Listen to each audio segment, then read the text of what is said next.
আচ্ছা, এই সেবাশ্রয় নিয়ে আরো খানিকটা বিপদ বাড়লো অভিষেক বন্দ্যোপাধ্যায়ের। সেবাশ্রয়ে ভুল চিকিৎসার শিকার মহিলাকে এবারে স্বাস্থ্য ভবনে ডাকা হয়েছে। আজ সকাল 11টায় নথি সহ স্বাস্থ্য ভবনে আসার নির্দেশ দেওয়া হয়েছে তাকে। সেবাশ্রয়ে ভুল চিকিৎসার জেরে মহেশতলার বাসিন্দা মহিলার পা বাদ যাওয়ায় অভিযোগ ওঠে। অভিষেকের বিরুদ্ধে রবীন্দ্রনগর থানায় দায়ের হয় FIR. UEM Jaipur is a perfect target for prospective students aspiring for good jobs, good education with future-ready skills.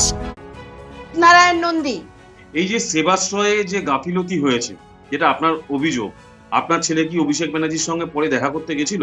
বারংবার আমার ছেলে অভিষেক ব্যানার্জির কাছে গেছিল দেখা করার জন্য, কিন্তু ওনার পাশে দুইজন পিএ, একজনের নাম অয়ন আর একজনের নাম সুমিত, তারা আমার ছেলেকে কথা বলতে দেয়নি। বা পাশে অভিষেক ব্যানার্জি বসে চা খাচ্ছে, তিনিও আমার ছেলেকে কোনো গুরুত্ব দেয়নি। আর তারপরেও ফের আমার ছেলে গেছে, বারবার তাকে প্রত্যাখ্যান করেছে। মায়ের কথা তাকে সে শুনতেই চায়নি, ওর মায়ের কথা। সেখানে প্রচুর ফুলের বাগান ফাগান করে প্রচুর টাকা খরচা করা হয়েছে। সাধারণ মানুষ কি আদৌ কোনো চিকিৎসা পেয়েছে এখানে? শুধু আমি নয়, পশ্চিমবাংলার বুকে যেখানে যেখানে সেবাশ্রয় ক্যাম্প হয়েছে, প্রতিটা মানুষ এই সেবাশ্রয়ের মাধ্যম দিয়ে ভুল চিকিৎসার জন্যে, দুর্নীতির জন্যে প্রতিটা মানুষ ক্ষতবিক্ষত হয়েছে। এর জন্য দায়ী একমাত্র অভিষেক ব্যানার্জি। তিনি সেবার নামে নিজেকে দেখাচ্ছে আমি সেবাশ্রয় খুলেছি, কিন্তু তিনি সেবা দিতে চাননি। যে অপকর্ম হয়েছে, যে দুর্ঘটনা ঘটেছে মায়ের প্রতি, সেই ঘটনা দেখার পর স্বাস্থ্যমন্ত্রী আশ্বাস দিয়েছেন এবং তার কাছে আমরা যাব এবং বর্তমান সরকারের কাছে, প্রশাসনিকের কাছে আমাদের একটাই আবেদন, যারা এর সঙ্গে প্রত্যক্ষভাবে জড়িত তারা উপযুক্ত শাস্তি পাক। আর সাথে আবেদন, সারাটি জীবন মা তো বিছনায় পঙ্গু হয়ে গেল, সারাটি জীবন মা এইভাবেই তার জীবন কাটাবে বিছনার মধ্যে দিয়ে। তাই সরকারের কাছে আবেদন, তিনি যেন বাকিটা জীবন সুস্থভাবে জীবনযাপন করতে পারেন, এটাই আমার সরকারের কাছে, প্রশাসনিকের কাছে আবেদন। মানুষের চাকরি চলে গেলে চাকরি ফেরত দিতে পারি, তিনটে জিনিস মানুষকে ফেরত দেওয়া যায় না। কোনো অঙ্গহানি ফেরত দেওয়া যায় না, কোনো ইজ্জত হানি সেটা ফেরত দেওয়া যায় না, আর জীবন হানি। এই তিনটের মধ্যে একটা অভিষেক বন্দ্যোপাধ্যায়ের আশীর্বাদে হয়ে গেছে। উনি কি চেয়েছিলেন? আমরা সবাই নির্বাচনী রাজনীতিতে আছি, ভোটের রাজনীতি করতে গিয়ে নিরীহ মানুষকে মাসুল দিতে হবে, এটা তো মেনে নেওয়া যায় না। তো এই মাসুলের জন্য আমরা তদন্ত করেছি, স্বাস্থ্য দপ্তর করছে, পুলিশ প্রশাসন করছে, এবং এই তদন্তে যা যা তুলবেন বিচার হবে, গ্যারান্টি যে জনগণ বিচার পাবে। মারুতি বিশ্বাসকে স্বাস্থ্য মন্ত্রকে ডাকা হয়েছে। আমাদের মাননীয় স্বাস্থ্যমন্ত্রী উনি নিজে ডেকেছেন, নিজে ওনার সঙ্গে কথা বলেছেন, এবং যেভাবে সেবাশ্রয় চিকিৎসা করতে গিয়ে উনি যেভাবে ওনার ডান পাটা কাটা হলো আর কি, যে উনি পঙ্গু হয়ে গেছেন, সেটা সম্পর্কে তদন্ত করা এবং আমাদের রাজ্য সরকার থেকে যেটুকুনি সাহায্য করার সেসব ব্যাপারটা উনি নিজে দায়িত্ব নিয়ে দেখবেন।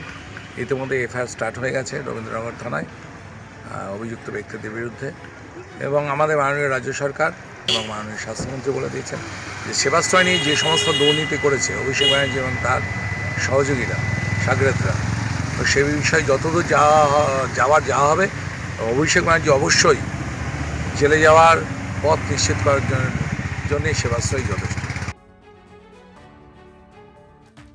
অভিষেকের সেবাশ্রয় নিয়ে এবারে পূর্ণাঙ্গ তদন্ত দাবি বিরোধী দলনেতারও।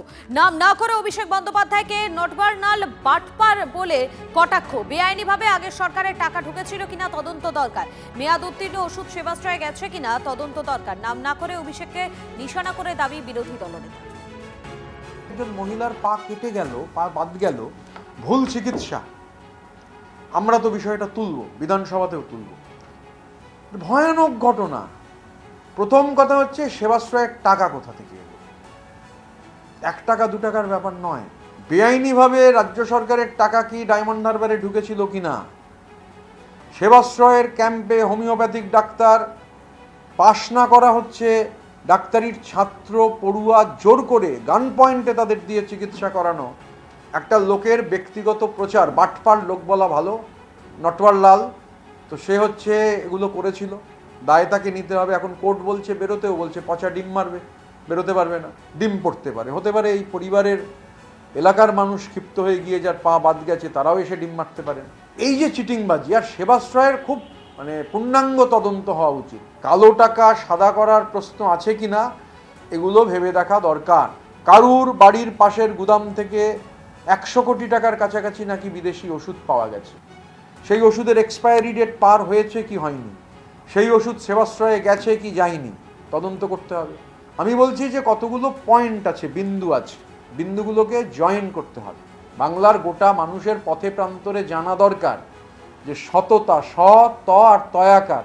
আপনি যেই আতশ কাজ ফেলবেন দেখবেন ওই শয়ের ওপর কয়লা, বালি, ডোলোমাইট, গরু সব হচ্ছে এক আশ্চর্য সহাবস্থান করছে। এই যে বিশাল বড় একটা অভিযান চালানো হয়েছে সেবাশ্রয়ের নামে, 600 কোটি টাকা খরচা করা হয়েছে, টাকা তোলা হয়েছে, সরকারি টাকা অপচয় হয়েছে, দেখা গেল ভিতরটা পুরো ফাঁপা। জুনিয়র ডাক্তার নাহলে ডাক্তারই নয় এরকম লোককে দিয়ে ট্রিটমেন্ট করানো হয়েছে। বহু মানুষের জীবন সংকট হয়েছে খালি রাজনৈতিক স্বার্থে।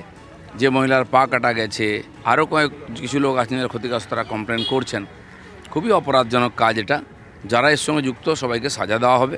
আর আমি বলছি যারা ক্ষতিগ্রস্ত হয়েছেন তারা পুলিশে কমপ্লেন করুন, তার সমস্ত ব্যবস্থা হবে।